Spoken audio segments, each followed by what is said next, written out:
चलिए शुरुआत करते हैं आज की न्यूज़पेपर की। हम फ्रंट पेज से नरेंद्र मोदी और वहाँ की जो लीडर हैं, मतलब जम्मू कश्मीर के जो लीडर हैं, उनके बीच में कल मीटिंग हुई थी।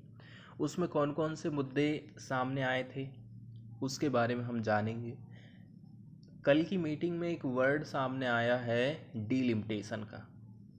तो डीलिमिटेशन के बारे में हम जान लेते हैं। डीलिमिटेशन का मतलब होता है परिसीमन। इसके यदि हम शब्द को देखें तो परिसीमन शब्द का मतलब होता है हमारे देश में या फिर किसी स्टेट में विधायी निकाय वाले निर्वाचन क्षेत्र की सीमा को तय करना। ठीक है, उस पार्टिकुलर एरिया में कितने निर्वाचन क्षेत्र रहेंगे ये तय करना ही परिसीमन कहलाता है। ये काम करता है एक उच्च अधिकार निकाय जिसको परिसीमन आयोग या फिर सीमा आयोग के नाम से जाना जाता है। भारत में अब तक ऐसे आयोग 4 बार बन चुके हैं: 1952, 1963, 1973 और 2002। अब ये जो आयोग है हमारे देश में जो भी कानून बने हैं उनको जारी करता है। दूसरी बात यह है, इसके आदेशों को आप न्यायालय में चुनौती नहीं दे सकते हैं। ठीक है, इन पर आप प्रश्न नहीं उठा सकते। तीसरी बात यह है, ये आदेश भारत के राष्ट्रपति द्वारा निर्धारित तारीख से लागू हो जाते हैं। ठीक है, इसके आदेशों की प्रतियां संबंधित लोकसभा और राज्य विधानसभा के सदन के सामने रखी जाती हैं, लेकिन उनमें वे लोग कोई संशोधन कर नहीं सकते हैं। और यदि हम बात करें संविधान की, संविधान में परिसीमन आयोग से संबंधित कोई स्पष्ट निर्देश हमको देखने को नहीं मिलते हैं। अनुच्छेद 82 कहता है प्रत्येक जनगणना की समाप्ति पर लोकसभा और राज्य के निर्वाचन क्षेत्रों के बंटवारा और पुनः उनको एडजस्टमेंट करने का काम संसद द्वारा जो अधिकारी है वही किए जाने का प्रावधान इसमें किया गया है। 42वां संविधान संशोधन अधिनियम में क्या है? संविधान के अनुच्छेद 82 में संशोधन किया गया। परिसीमन पर वर्ष 2000 ईस्वी तक के लिए रोक लगा दी गई। फिर 84वें संविधान संशोधन अधिनियम के द्वारा 2001 के द्वारा संविधान के अनुच्छेद 82 और 170 3 की शर्तों में कुछ सुधार किया गया, जिसके अनुसार देश में लोकसभा और विधानसभा की सीटों की संख्या में 2026 तक कोई भी वृद्धि अथवा कमी नहीं की जाएगी, ऐसा उसमें किया गया। और यदि हम बात करें डीलिमिटेशन कमीशन 2002 के गठन की, तो परिसीमन आयोग 2002 का गठन किया गया था 12 जुलाई 2002 को न्यायमूर्ति कुलदीप सिंह की अध्यक्षता में। इस आयोग की सिफारिशों को केंद्रीय मंत्रिमंडल ने 10 जनवरी 2008 को मंजूरी दे दी। नए परिसीमन से लोकसभा में आरक्षित सीटों की संख्या बढ़ जाएगी। नए परिसीमन 2001 की जनगणना के आधार पर किया गया है। परिसीमन आयोग में देश के मुख्य निर्वाचन आयुक्त, सभी राज्य और केंद्र शासित प्रदेशों के निर्वाचन आयुक्त इस आयोग के सदस्य होते हैं। अब हम बात कर लेते हैं न्यूज़ की। ठीक है, तो प्रधानमंत्री मोदी ने डीलिमिटेशन की जो एक्सरसाइज है उसको सपोर्ट किया। ठीक है, इसके अलावा उन्होंने सपोर्ट किया डेमोक्रेसी जम्मू कश्मीर में।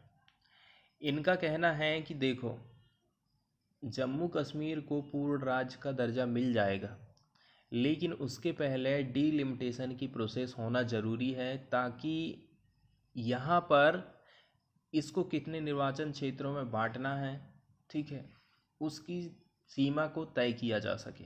और इसका काम कौन करेगा? परिसीमन आयोग करेगा। इसके बाद उठा था मुद्दा कश्मीरी पंडितों का।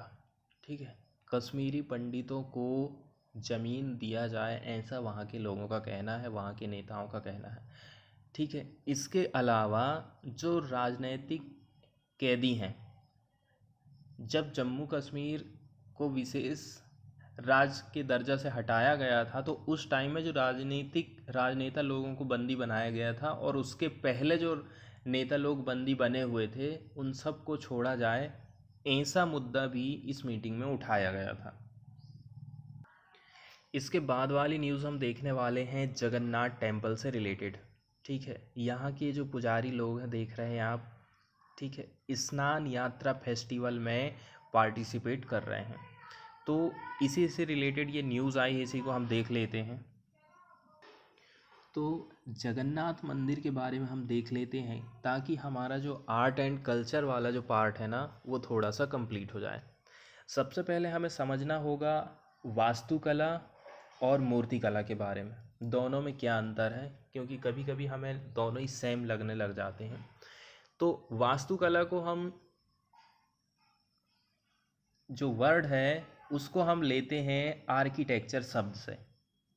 आर्किटेक्चर शब्द लैटिन भाषा से लिया गया है, जो कि टेक्टन से व्युत्पन्न होता है। टेक्टन मतलब होता है निर्माता या फिर बिल्डर। इसीलिए जब से मनुष्य ने आदिकाल से जन्म लिया है, आश्रय बनाना चालू कर दिया था, वहीं से वास्तुकला विज्ञान जन्म लेती है। दूसरी तरफ यदि हम मूर्तिकला की बात करें, तो मूर्तिकला को अंग्रेजी में स्कल्पचर कहते हैं। ये जो शब्द है प्रोटो इंडो यूरोपीय के मूल केल से लिया गया है, जिसका मतलब होता है काटना या फिर फाड़ना।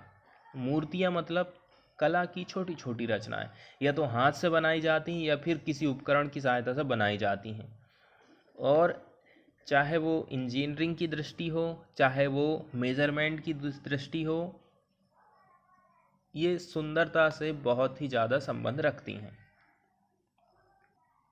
यदि हम वास्तुकला और मूर्तिकला में अंतर देखें, तो वास्तुकला के अंतर्गत बिल्डिंग, ठीक है, बिल्डिंगों को डिजाइन देना, उनका निर्माण करना शामिल होता है। लेकिन मूर्तिकला में, ठीक है, यहाँ पर अपेक्षाकृत लघु 3 डायमेंशनल रचनाएं हम बनाते हैं किसी की भी मूर्ति की। यदि हम सामग्री की बात करें, तो वास्तुकला में पत्थर, लकड़ी, कांच, धातु, रेत, इस प्रकार की सामग्री का यूज़ किया जाता है, जबकि मूर्तियाँ सामान्यतः एक ही प्रकार की सामग्री से बनाई जाती हैं। ठीक है, इसके अलावा यदि हम बात करें सिद्धांत की, तो वास्तुकला में इंजीनियरिंग और गणित के अध्ययन का समावेश रहता है। इसके लिए विस्तृत और सटीक मापन की ज़रूरत है। लेकिन मूर्तिकला में रचनात्मक और कल्पना का समावेश रहता है, और ये सटीक मापन पर बहुत अधिक निर्भर नहीं करती हैं। अब यदि हम मंदिर बनाने की शैलियों के बारे में देखें, तो नागर शैली, द्रविड़ शैली, नायक शैली, बेसर शैली, होयसल, विजयनगर कला और पाल शैली, इतने भाग में मंदिर निर्माण की शैली को बांटा गया है। इसमें से हम देखने वाले हैं नागर शैली।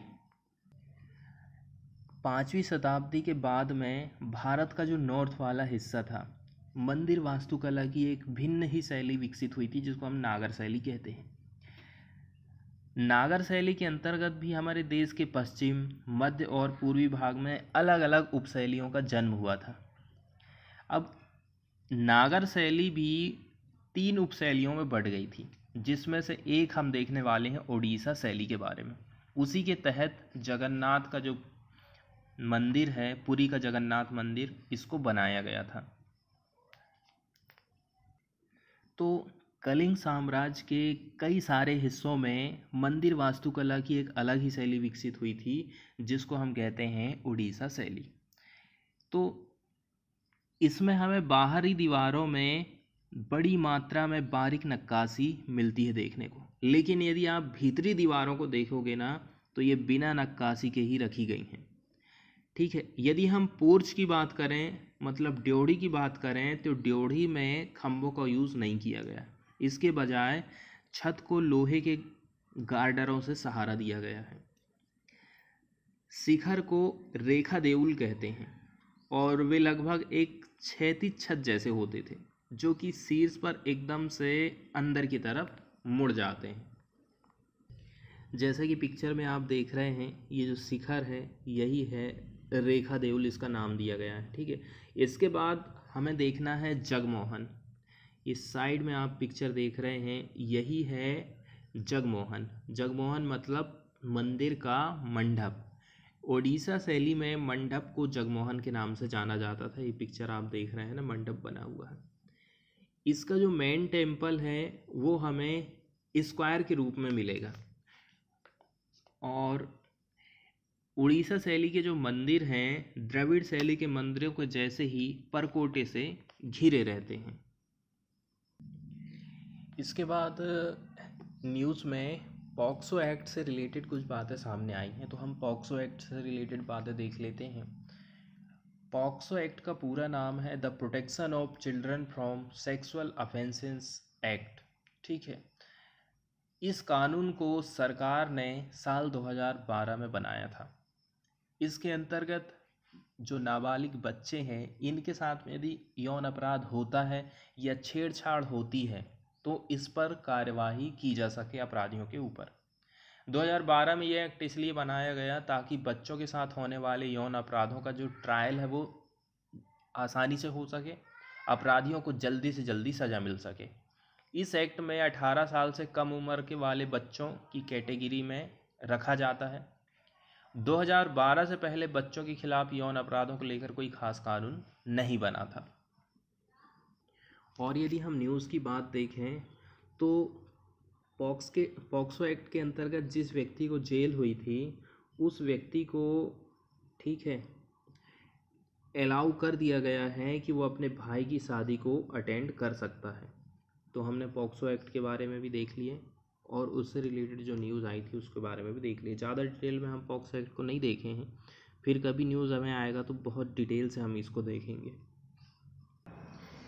इसके बाद फिर से जम्मू कश्मीर में जो मोदी की मीटिंग हुई है उसी के बारे में बातें बताई जाती हैं कि कांग्रेस की तरफ से कौन कौन सी डिमांड रखी गई थी। तो कांग्रेस की तरफ से पहली जो डिमांड थी वो थी जम्मू कश्मीर को पूर्ण राज्य का दर्जा मिलना चाहिए। ठीक है, यदि उसको पूर्ण राज्य का दर्जा मिल जाता है तो काफ़ी कुछ आज़ादी स्टेट को मिल जाएगी कि अपने हिसाब से स्टेट को वो चला सकें। इसी के चलते चलते उनकी पहली डिमांड यही है। रिस्टोरेशन ऑफ फुल स्टेटहुड, इसके अलावा जल्दी से जल्दी इलेक्शन को होल्ड किया जाए, कश्मीरी जो पंडित हैं उनको रिटर्न लाया जाए यहाँ पर और उनको यहाँ पर बसाया जाए। ठीक है, लेकिन इन्होंने 370 को फिर से स्थापित करने की कोई डिमांड नहीं करी थी क्योंकि इनका ऐसा कहना है कि सुप्रीम कोर्ट में ये मामला लंबित है। इसके बाद इनका ऐसा कहना है कि देखो, वो चाहते हैं कि एक बिल लाया जाए जो कि इसको स्टेटहुड प्रोवाइड करे। इसके अलावा यहाँ के जो लोग हैं, ठीक है, उनके लैंड से रिलेटेड जो राइट्स हैं और जो मतलब थ्रू न्यू डोमिसाइल रूल्स, इसके अलावा एम्प्लॉयमेंट की गारंटी होना चाहिए लोकल लोगों के लिए, ऐसा इनका कहना है। फॉरेन वाले पेज से यदि हम देखें तो न्यूज़ में आया है नया कंट्री कनाडा। कनाडा का मैप हम देख लेते हैं। यदि महाद्वीप की हम बात करें तो ये पड़ता है, ठीक है, उत्तरी अमेरिका महाद्वीप में इसकी लोकेशन पड़ती है। अब मेजर कंट्रीज़ कौन कौन सी जिसके साथ में बाउंड्री को शेयर करता है, तो मेजर कंट्रीज़ है यूएसए जो कि इसके साउथ में पड़ता है, हडसन की खाड़ी इसके पूर्वी वाले हिस्से में पड़ती है। यदि हम इसके नॉर्थ में जाएंगे तो हमें देखने को मिलता है आर्कटिक ओशियन, और यदि हम इसके पश्चिमी हिस्से में जाएंगे तो पैसिफिक एशियन पड़ता है। ठीक है, इसके अलावा हमें ग्रेट लेक्स देखने को मिलती हैं पूर्वी वाले हिस्से और दक्षिणी वाले हिस्से में। अब हम कुछ और डिटेल्स इसकी देख लेते हैं। अब यदि हम इसके फिजिकल मैप को देखें तो हम शुरुआत करते हैं कनाडा के पश्चिमी वाले हिस्से से। ठीक है, वैंकूवर आइसलैंड की लोकेशन आप देख लीजिए कहाँ पर स्थित है। ठीक है, ये पड़ता है कनाडा के एकदम पश्चिमी वाला तट में, पश्चिमी और दक्षिणी तट पर। वैंकूवर आइसलैंड पैसिफिक ओशियन में ये स्थित है। इसके अलावा हमें देखने को मिलता है माउंट लोगान। ये माउंट लोगान है, ये भी एकदम पश्चिमी हिस्से पर स्थित है। अलास्का से होते हुए एक यूकोन रिवर गुजरती है, यहाँ से ये कनाडा से गई और अलास्का से होते हुए गुजर रही है। 2 स्टेट से हमको देखने को मिलती है।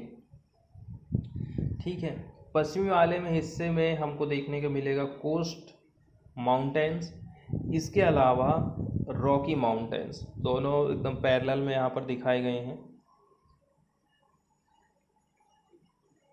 और देखने को मिलता है हमको फ्रासर रिवर। ठीक है, और ये ब्रिटिश कोलंबिया दिखाया गया है। फिर वैंकूवर सिटी बताई गई है। अब चूंकि कनाडा जो है उत्तर अमेरिका में आता है, तो उत्तर अमेरिका जो है विश्व का 3रे नंबर का सबसे बड़ा महाद्वीप है। ठीक है, और उत्तरी अमेरिका, मध्य अमेरिका और कैरिबियन सागरीय क्षेत्र में टोटल 29 देश आते हैं।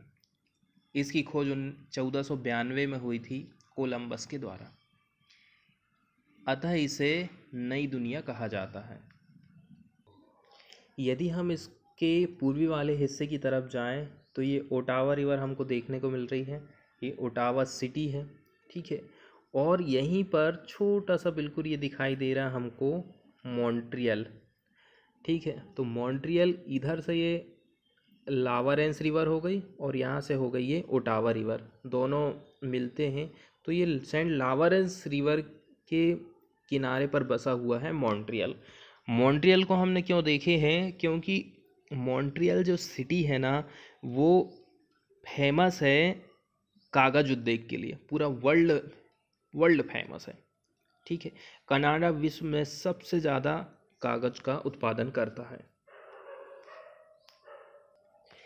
इसके अलावा हम देखें ना यूरेनियम के उत्पादन के मामले में, तो उत्तरी अमेरिका में कनाडा यूरेनियम का सबसे बड़ा उत्पादक और निर्यातक भी है, और वर्ल्ड में इसका 2nd नंबर का स्थान है। विश्व में सबसे ज़्यादा यूरेनियम कजाकिस्तान में उत्पादित होता है। इसके अलावा हम देखें ना तो संसार में सीसा और जस्ता का सबसे बड़ा भंडारण कहाँ पर है, ब्रिटिश कोलंबिया मतलब कनाडा में है। अब ब्रिटिश कोलंबिया हम देख लेते हैं कहाँ पर स्थित है। यदि हम जाएंगे कनाडा के पूर्वी वाले हिस्से, पश्चिमी वाले हिस्से में, तो ये ब्रिटिश कोलंबिया हमको देखने को मिलता है। ठीक है, इसके नीचे हमको वैंकूवर सिटी देखने को मिलती है। तो हमने ब्रिटिश कोलंबिया क्यों देखे हैं, क्योंकि यहाँ पर सीसा और जस्ते का सबसे बड़ा भंडारण हमको देखने को मिलता है। ठीक है, यहाँ पर स्थित है सुलिवान खदान, ये विश्व की सबसे बड़ी सीसा जस्ता की खदान है। ठीक है, यदि हम निर्माण प्रक्रिया की बात करें तो सीसा और जस्ता संबंध रूप में हमको मिलते हैं। ठीक है, इसीलिए इनको जुड़वा खनिज भी कहा जाता है, एक ही जगह दोनों चीज़ें मिलती हैं। इसके अलावा हमें एक और सिटी देखना है, एक प्रांत देखना है, वो जिसका नाम है अल्बर्टा। अल्बर्टा की यदि लोकेशन हम देखें ना, तो अल्बर्टा के पश्चिमी वाले हिस्से में हमें देखने को मिलेगा रॉकी माउंटेन। 2 रिवर इसके बीच में पड़ती हैं, पीस रिवर और दूसरी है अथाबास्का रिवर। ये एक रिवर और ये है ये रिवर। अल्बर्टा यहाँ पर स्थित है। अब अल्बर्टा को हम मैप में क्यों देखे हैं, क्योंकि यहाँ पर वुड बफेलो नेशनल पार्क स्थित है, जो कि विश्व का सर्वाधिक बड़ा पार्क है, जो उत्तरी अमेरिका महाद्वीप में ही स्थित है और ये अल्बर्टा प्रांत में आता है। अब यदि हम न्यूज़ को देख लें तो न्यूज़ वैसे कोई ख़ास आई नहीं है। ठीक है, यहाँ का जो फॉर्मर कनाडा स्कूल था, यहाँ पर 750 ग्रेव्स फाउंड की गई हैं। ग्रेव्स मतलब होता है कब्र, और इनको अभी आइडेंटिफाइड नहीं किया गया है, ये अभी अनमार्क्ड हैं। ठीक है। और स्कूल का नाम देख लीजिए, कैथोलिक बोर्डिंग स्कूल। ठीक है, ये पहले कभी ये स्कूल हुआ करता था for indigenous children in western Canada. तो ये वेस्टर्न कनाडा में ये स्कूल हुआ करता था, वहीं पर कुछ कब्रें देखने को मिली हैं।